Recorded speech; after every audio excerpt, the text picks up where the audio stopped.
So చూడండి మేఖలాలు. So మేఖలాలు మనకు దొరికే బంగారం దీని గురించి ఇవి మామూలుగా మనకు 2 టైప్స్ అనేవి ఉండడం జరుగుతుంది. సో ఒకటి వచ్చేసి ఉరో మేఖల, సెకండ్ వన్ వచ్చేసి శ్రోణి మేఖల అనేటువంటి 2 టైప్స్ గా ఉండడం అనేది జరుగుతుంది. ఉరో మేఖలలో ఎన్ని ఎముకలు ఉంటాయి అని అంటే 4 ఉండడం జరుగుతుంది. గుర్తుపెట్టుకోండి, ఉరో మేఖలలో 4 ఎముకలు ఉండడం జరుగుతుంది. శ్రోణి మేఖలలో మనకు 2 ఎముకలు ఉండడం అనేది జరుగుతుంది. సో ఇవి అటాచ్మెంట్ చేస్తాయి. వేటికి అంటే కాళ్ళు చేతులకు అటాచ్ చేయడానికి మనకు మేఖలు అనేవి ఉపయోగపడతాయి. ఇప్పుడు మనకు చేతి భాగంలో అటాచ్మెంట్ చేసేటువంటి ఎముకలను మనము సో మేఖలలో ఏమంటామంటే ఉరో మేఖల చెప్పడం జరుగుతుంది. ఇప్పుడు చూడండి మనకు 4 ఉన్నాయని చెప్తున్నాం కదా. సో ఇక్కడ మన మెడ భాగం చూసుకుంటే ఇక్కడ మనకు ఒక గర్తి భాగం అనేది ఉంటుంది. సో ఇక్కడ మనం ఒత్తితే ఇక్కడ గర్తి భాగం అనేది ఉంటుంది. సో ఇక్కడ ఒక పొడవాటి ఎముక ఉండడం జరుగుతుంది. ఈ సైడ్ నుంచి ఒక పొడవాటి ఎముక ఉండడం అని జరుగుతుంది. సో మనకు ఈ విధంగా ఒక ఎముకలు అనేటివి ఉండడం జరుగుతుంది. సో ఏముంటాయి దానిలో పేరంటే జత్రుకలు ఉండడం జరుగుతుంది. సో వీటిని మనము జత్రుకలు అంటాము. సో గుర్తుపెట్టుకొని ఎన్ని ఉంటాయి అంటే 2 ఉండడం జరుగుతుంది. అదే విధంగా మనకు ఈ మెడ భాగానికి వెనుక వైపు, సో ఈ వైపు మనకు చూసుకుంటే వెనుక వైపు చూసుకుంటే మనకు దీంతో అటాచ్ అయ్యి ఈ పక్కకు ఒకటి ఎముక, సో దీనికి అటాచ్ అయ్యి ఇంకొక ఎముక అంటే జత్రుకకు ఉండడం జరుగుతుంది. సో ఈ ఎముకలను మనం ఏమంటామంటే రెక్క ఎముక అని చెప్పడం అనేది జరుగుతుంది. సో వీటి 2 ఆధారంగానే మనకు సో మనకు ఏమవుతుందంటే చేతులు అనేటివి అటాచ్మెంట్ అవ్వడం అనేది జరుగుతుంది. సో ఇవి ఎన్ని ఉంటాయంటే 2 ఉండడం జరుగుతుంది. గుర్తుపెట్టుకోండి. ఇంకా మిగిలింది మనకు శ్రోణి మేఖల. ఈ శ్రోణి మేఖల మనకు నడుము భాగంలో ఉంటుంది. ఈ నడుము భాగంలో ఉంటూ సో ఇవి కాళ్ళను అటాచ్ చేయడానికి ఏర్పడతాయి. సో మనకి ఈ నడుము భాగంలో ఒకవైపు ఒక ఎముక, ఇంకొక ఎముక ఈ వైపు ఉంటుంది. సో మొత్తము 2 ఎముకలు ఉండడం అనేది జరుగుతుంది. సో ఇవి టోటల్ ఎన్ని ఉంటాయి 6.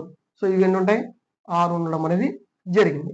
నెక్స్ట్ చూడండి మనకు తల భాగంలోనే తీసుకుంటే నాలుక చెప్పడం మర్చిపోయినాం. సో నాలుక యొక్క కింది భాగంలో ఒక ఎముక ఉండడం అనేది జరుగుతుంది. ఒక ఎముక, దాని పేరే హయాయిడ్ అని చెప్పడం అనేది జరుగుతుంది. సో ఒక ఎముక అనేది మనకు నాలుక కింద ఉంటుందండి. సో ఎక్కడ ఉంటుంది ఇది నాలుక క్రింద, నాలుకలు కాదు, నాలుకలు ఎటువంటి ఎముకలు ఉండవు, కండ్ర యొక్క భాగం అది మాత్రమే.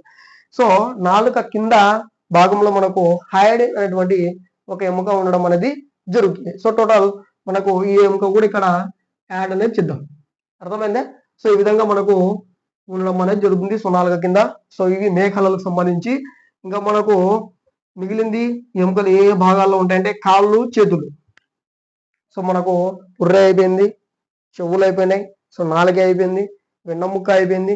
సో నెక్స్ట్ వచ్చేసి ఇక్కడ ఉన్నటువంటి మేఖలాలు అయిపోయినాయి. సో నడుము కింద ఉన్నటువంటి మేఖలాలు అయిపోయినాయి. నెక్స్ట్ ఉర పంజరం గురించి చెప్పడం జరిగింది. ఇంకా మనకు మిగిలిన పాట ఏముందంటే కాళ్ళు చేతులు. సో కాళ్ళు చేతులు.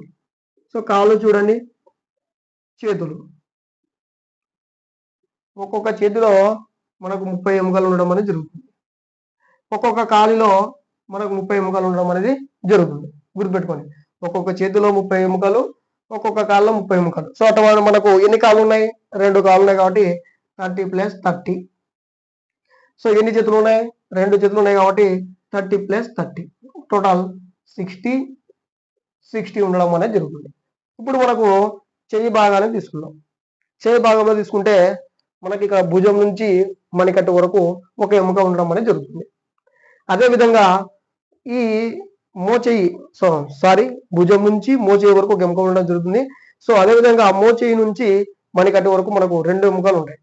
ఆ తర్వాత మనకు హైలైట్ చేసింది ఏంటంటే హైలైట్ చేసింది 6th క్లాస్లో ఈ మణికట్టు ప్రాంతంలో ఈ మణికట్టు భాగంలో ఉన్నటువంటి ఎముకల గురించి అడగడం అనేది జరిగింది. సో దీన్ని మనము కార్పుల్స్ అని చెప్పడం జరుగుతుంది. ఏమో చెప్తామండి, కార్పుల్స్ అని చెప్తాం. సో ఎన్ని ఉంటాయి అంటే 8 ఉండడం అనేది జరుగుతుంది.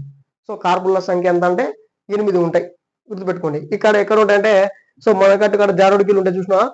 సో ఆ భాగంలో మనకు ఎముకలు అనేవి అటాచ్ అయి ఉంటాయి, 8 ఉంటాయి. సో దీన్ని మనము కార్పుల్స్ అని చెప్పడం అనేది జరుగుతుంది. దీని తర్వాత ఈ మణికట్టు తర్వాత ఈ భాగం ముందు చూసారా. సో ఈ భాగంలో మనకు 4 ఎముకలు అనేటివి. సో ఈ భాగంలో మనకు 4 ఎముకలు ఉండడం జరుగుతుంది. నెక్స్ట్ మనము వేళ్ళ దగ్గరికి వచ్చేస్తే మనకు 4 వేలు ఉన్నాయి, 5 వేలు ఉన్నాయి కదా. సో 5 వేలలో 4 వేలలో మనకు 12 ఎముకలు ఉంటాయి. సో ఒక్కొక్క వేలుకి 4 చొప్పున. సో కేవలం బొటన వేలులో మనకు 2 ఎముకలు మాత్రమే ఉండడం అనేది జరుగుతుంది. సో ఈ విధంగా మనకు చేతులలో ఎముకలు అనేటివి ఉంటాయి. సో అదే విధంగా కాలు ప్రకారం తీసుకుంటే కాళ్ళలో మన తొడ భాగంలో ఒక ఎముక ఉంటుంది. సో దాని పేరే ఫీమర్. ఇది మానవ దేహంలోనే అత్యంత పొడవైనటువంటి ఎముక, తొడ ఎముక అంటారు దీన్ని. కాబట్టి ఎస్పెషల్లీ ఇదే హైలైట్ ఇవ్వడం అనేది జరిగింది. సో ఇది మనకు 6th క్లాస్ కు సంబంధించినటువంటి, అదేవిధంగా 10th క్లాస్ కు సంబంధించినటువంటి అస్థి పంజర వ్యవస్థకు సంబంధించినటువంటి మనకు మ్యాటర్ అనేది ఇవ్వడం జరిగింది. సో ఇప్పుడు చూడండి, నేను ఫస్ట్ నుంచి మళ్ళీ చెప్తాను, బ్రీఫ్ గా గుర్తుపెట్టుకోండి. సో మనకు పిల్లలలో పుట్టినప్పుడు ఎముకలు ఎన్ని ఉంటాయో చూసుకున్నాం. అవి ఒకదాంతో ఒకటి, మానవుడు ఎదిగే కొద్దీ ఒకదాంతో ఒకటి అటాచ్ అయ్యి ఎన్ని ఎముకలు అవుతాయని చూసినాము. నెక్స్ట్ వచ్చేసి ఆ ఎముకలు అనేటివి ఒకదాంతో ఒకటి మిళితమైన లానే కదా. ఆ ఎముకలు మన మానవ శరీరంలో ఏ భాగంలో ఉంటాయి, ఏ విధంగా అమరి ఉంటాయి, ఎన్ని అమరి ఉంటాయని చూసినాము.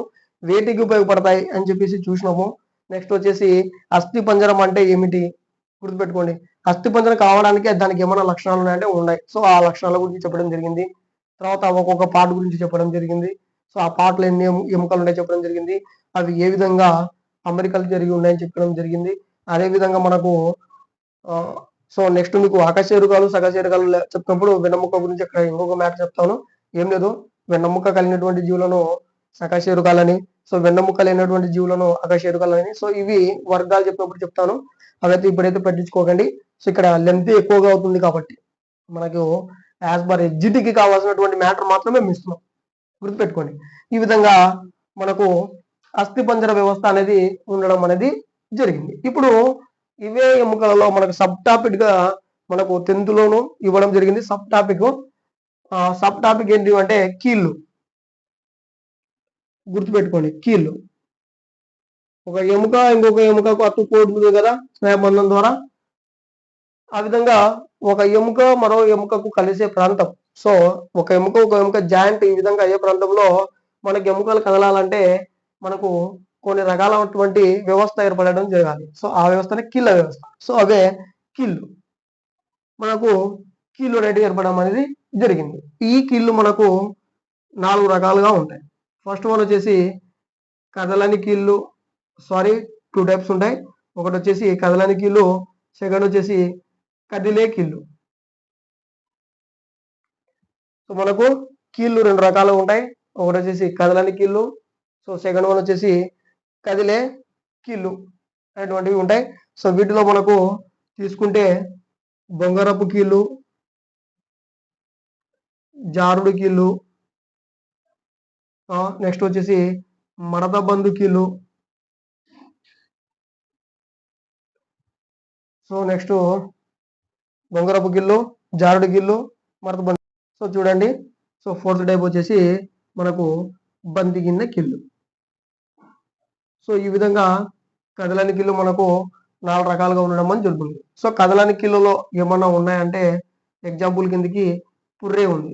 సో పుర్రెలో మనకు కీళ్ళు అనేవి ఉంటాయి. సో కీళ్ళు అనేది ఏం కీళ్ళు అంటే కదలని కీళ్ళు ఉంటాయి. సో కదిలే కీళ్ళు మనకు 10th క్లాస్ ప్రకారం కదిలే కీళ్ళను సినేవియల్ కీళ్ళు అని చెప్తారు. సినేవియల్ కీళ్ళు అని చెప్పడం జరుగుతుంది. సో కదిలే కీళ్ళు వచ్చేసి మనకు 4 టైప్స్ ఉండడం జరిగింది. 4 టైప్స్.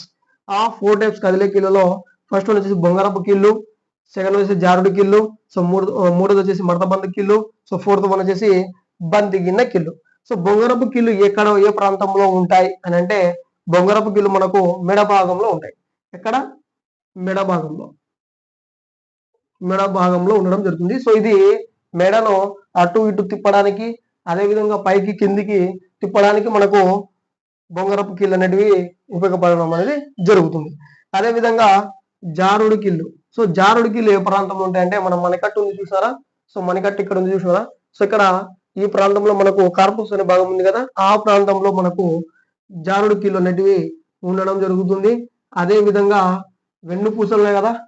సో వెన్నుపాముకు సంరక్షిస్తూ వెన్నుపూసలు ఉంటాయి కదా, ఆ వెన్నుపూసలు కూడా మనకు జారుడు కీళ్ళు అనేటువంటి కీళ్ళను కలిగి ఉంటాయి వెన్నుపూసలు. నెక్స్ట్ మనం వచ్చేసి మనకు చూడండి మడతబందు కీళ్ళు. సో మడతబందు కీళ్ళు ఎక్కడ ఉంటాయంటే మోచేయి, మోకాలు మనకి ఇట్లా మడవడానికి, సో కాళ్ళని ఈ విధంగా మడవడానికి ఉపయోగపడతాయి. ఇక్కడ ఏ ప్రాంతంలో ఉంటాయంటే మడతబందు కీళ్ళు మోచేయి, మోకాల ప్రాంతంలో ఉండడం అనేది జరిగింది. నెక్స్ట్ బంతిగిన్నె కీళ్ళు. సో బంతిగిన్నె కీళ్ళు మనకు ఎక్కడ ఏ ప్రాంతంలో ఉంటాయంటే సేమ్ మన చేతి భాగం ఇక్కడ ఉంది కదా భుజ భాగం. సో భుజ భాగంలో మనకు బంతిగిన్నె కీళ్ళు ఉంటాయి.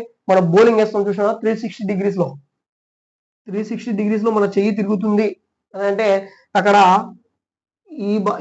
ఈ మాదిరిగా మనకు గిన్నె ఆకారంలో ఒక ఎముక ఉంటే దాని లోపల మనకు బంతి గిన్నె కీలు అనేది ఈ విధంగా అటాచ్ అవ్వడం అనేది జరుగుతుంది. గుర్తుపెట్టుకోండి, ఈ విధంగా ఉండడం అనేది జరుగుతుంది. ఈ విధంగా ఉన్నటువంటి బంతి గిన్నె కీళ్ళు మనకి గిన్నె ఆకారంలో ఉన్నటువంటి కీళ్ళు అటాచ్మెంట్ అయ్యి మనకు రౌండ్ గా ఈ చేతిని మనము 360 ఈ విధంగా మనం ఎక్సర్సైజ్ చేస్తాం చూస్తాం కదా. సో 360 degrees లో తిరగడానికి ఉపయోగపడేటువంటి కీళ్ళు, చేతులకు ఉపయోగపడే కీళ్ళు ఏదంటే బంతి గిన్నె కీళ్ళు. అదే విధంగా మనకు లెగ్ యొక్క మోకాలలో కూడా మనకి బంతి గిన్నె కీళ్ళు ఉండడం అనేది జరుగుతుంది. సో ఇప్పుడు మనము కీళ్ళ గురించి చెప్పుకున్నాం. సో మీరు చూడండి, మనకు టెక్స్ట్ బుక్లు అయితే ఇవ్వలేదు కీళ్ళ సంఖ్య ఎంత. సో తెలంగాణ టెక్స్ట్ బుక్లు అయితే ఉంది. మీకు ఏమన్నా జీకే ప్రకారం కావాలంటే దాన్ని మేము ఎగ్జామ్ లో అయినా ఇస్తాము, లేదా పీడిఎఫ్ లో అయినా ఇస్తాము. చూడండి, మేము ఎంత మ్యాటర్ కావాలంటే ఎడ్జిటికి ఆ మ్యాటరే మేము సేకరించి పెడుతున్నాం. అది కూడా ఏ విధంగా అంటే మీకు కోచింగ్ సెంటర్లలో గుర్తుపెట్టుకోండి, కోచింగ్ సెంటర్లలో ఏ విధంగా అయితే మీకు 6th నుంచి 10th వరకు ఒక మ్యాటర్ టాపిక్ సంబంధించి లాక్కొచ్చి పెడతారో మేము కూడా మాక్సిమం ఆ విధంగానే ట్రై చేస్తున్నాం. చూడండి, ఇది 6th క్లాస్ లో ఉంది, 10th క్లాస్ లో ఉంది. గుర్తుపెట్టుకోండి, కాబట్టి ఈ 2 క్లాసులకు సంబంధించి చెప్పడం జరిగింది. నెక్స్ట్ మేము సైన్స్ లోనే కణం గురించి చెప్పాను. సో కణం అనేది మనకు 8th లో ఉంది, 9th లో ఉంది, 10th లో ఉంది. ఆ 3 క్లాసులు కలిపి పార్ట్ 1 గా పార్ట్ 2 గా ఒక చోట చెప్పడం అనేది జరిగింది. సో ఈ విధంగా మేము టాపిక్స్ అనేటివి ఒక చోట కలెక్షన్ చేసి చెప్పడం అనేది జరుగుతుంది. గుర్తుపెట్టుకోండి, మేము మా నాలెడ్జ్ని మీకు ఇస్తున్నాం.